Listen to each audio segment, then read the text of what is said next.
गाउँ गइसक्नु छैन, ध्रुवे देखिस् भनेर भिडियोहरू हालिरहेको छ।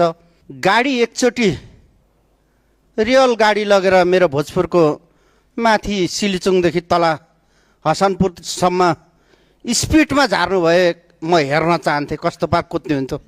किनभने मान्छे आज पनि त्यहाँ भाँसिरहेको छ।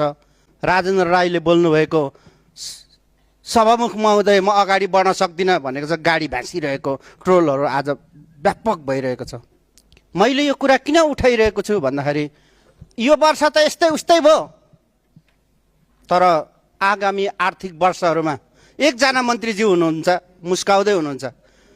तपाईँको मुस्कान त्यहाँको तपाईँ जस्तै महिलाको बिरामी अवस्थामा भएको भावनासँग मुस्कान अर्को आर्थिक वर्षहरूदेखि होस्, म सत्तापक्ष अथवा मन्त्रीज्यूलाई अनुरोध गर्न चाहन्छु।